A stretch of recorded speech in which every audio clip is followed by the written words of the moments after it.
Em nome do Pai, do Filho e do Espírito Santo. Amém. Louvado seja o nosso Senhor Jesus Cristo, para sempre seja louvado. Salve Maria Imaculada, sábado, reunidos mais uma vez em torno do pão da palavra. Hoje o Evangelho está em Lucas, capítulo 13. Lucas 13, de 1 a 9. Pensamos que essa palavra possa produzir em nós frutos de conversão. Anúncio do Evangelho de nosso Senhor Jesus Cristo, segundo São Lucas. Glória a vós, Senhor. Nesse momento, chegaram algumas pessoas trazendo a Jesus notícias a respeito dos galileus, cujo sangue Pilatos tinha misturado aos dos sacrifícios que ofereciam. Jesus lhes respondeu: pensais que esses galileus eram mais pecadores do que todos os outros galileus, por terem sofrido tal coisa? Digo-vos que não. Se não vos arrependerdes, porém perecereis todos do mesmo modo. E aqueles 18 que morreram quando a torre de Siloé caiu sobre eles, pensais que eram mais culpados do que qualquer outro morador de Jerusalém? Eu vos digo que não. Se não vos arrependerdes, porém perecereis todos do mesmo modo. E Jesus contou-lhes essa parábola. Certo homem tinha uma figueira plantada na sua vinha e foi lá procurar figos, mas não encontrou. Então disse ao agricultor: já faz 3 anos que venho procurando figos nessa figueira e nada encontro. Corta, para que ela ocupa inutilmente o terreno.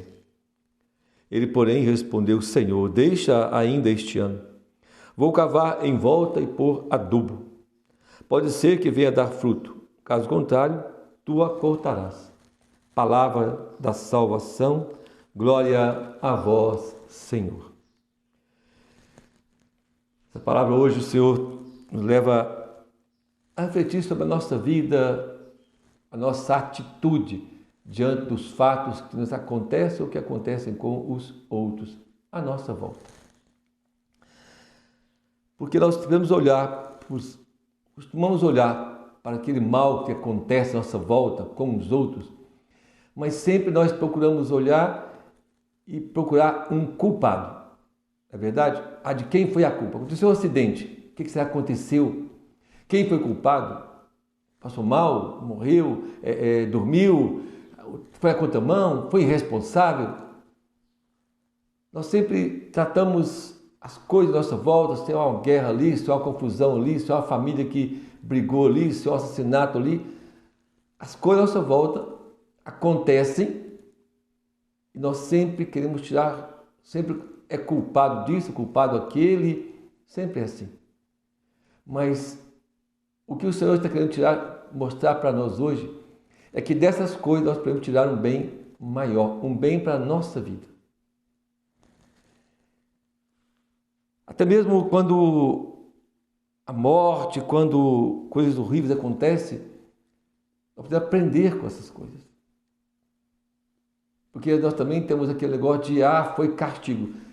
A pessoa muito mal, que a pessoa é muito ruim, pecou demais, agora está pagando. Deus está castigando. Nesse sentido, Deus não castiga ninguém. O castigo que a gente fala que Deus faz e que a Bíblia nos apresenta, Deus corrige e castiga aqueles que Ele ama, mas não é um castigo vamos dizer assim, de castigar porque o outro fez o mal. Então agora Deus castiga, como um pai severo, como que está vingando do outro, porque você não fez a minha vontade. Não, agora eu vou te punir. Não é nesse sentido. Deus não faz. Esse tipo de castigo Deus não faz. Deus não desconta a raiva dele a ninguém. Deus não pune o outro porque o outro fez o que ele quis para agradar ele. Não.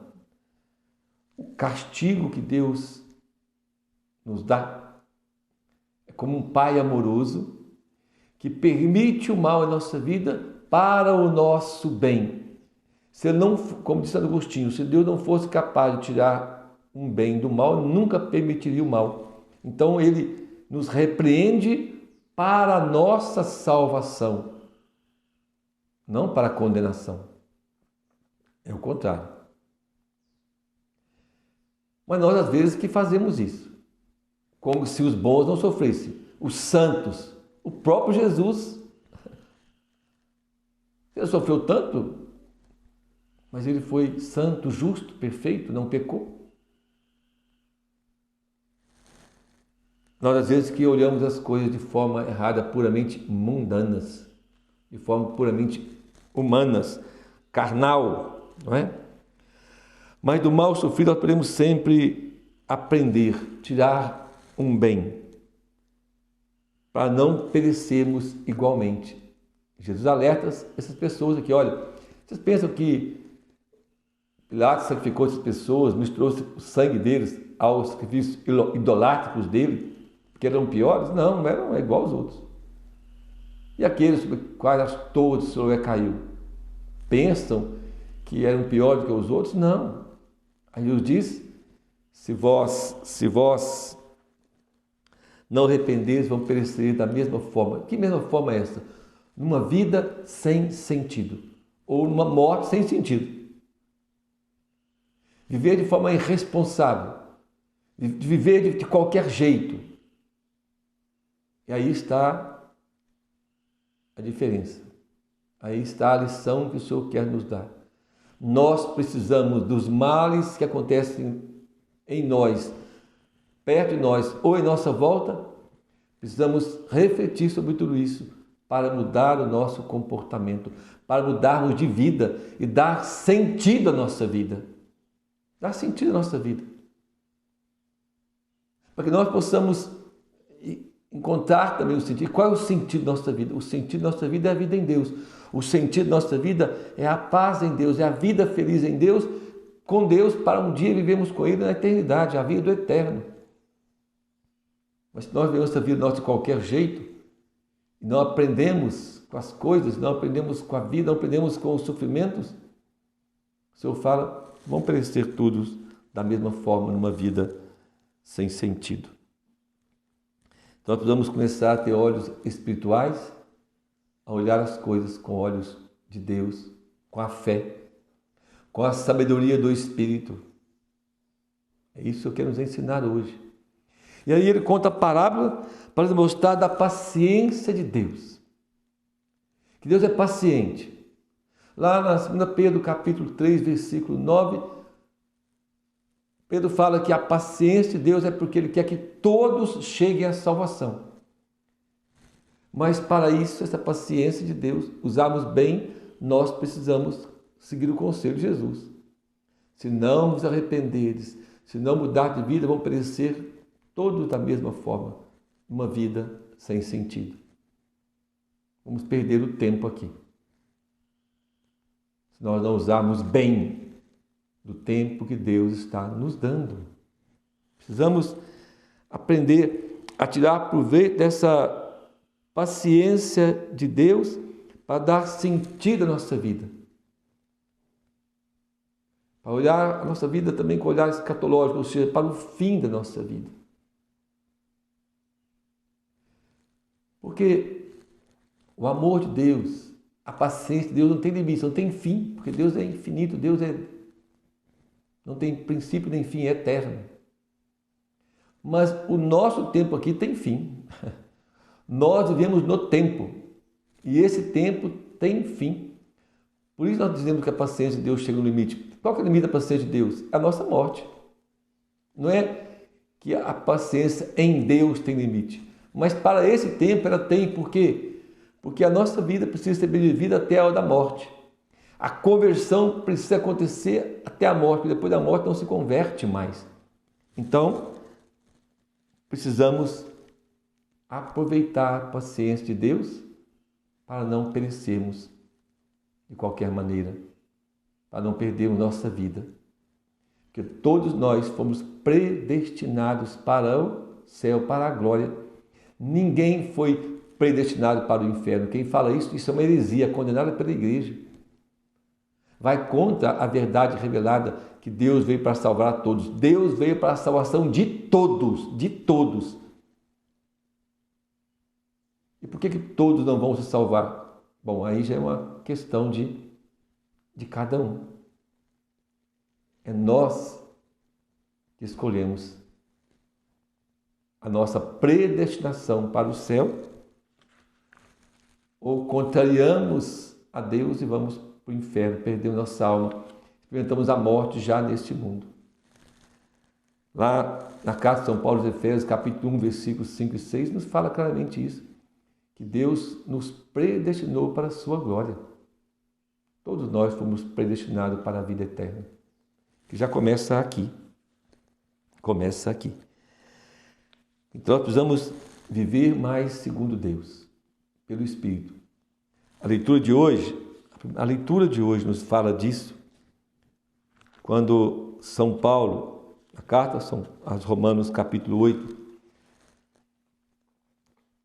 no versículo 6 em diante, diz assim: na verdade, o pensamento da carne é morte, o pensamento do Espírito é vida e paz. Por isso, o pensamento da carne é inimigo de Deus. Não submete, nem poderia submeter-se à lei de Deus. O que é o pensamento da carne? Do que é mundano, do que é as coisas desse mundo, as mentiras, a violência, tudo que é desse mundo não pode agradar a Deus. O que é da carne, o que é mundano, não agrada a Deus. Por isso São Paulo diz, temos que viver conforme o Espírito. Versículo 8, os que vivem segundo a carne não podem agradar a Deus. Se nós não agradamos a Deus, nós desagradamos. E agradamos ao inimigo de Deus, que é o demônio. Contrariamos a Deus. Contrariamos também a nossa vocação, a vida, a felicidade, a eternidade.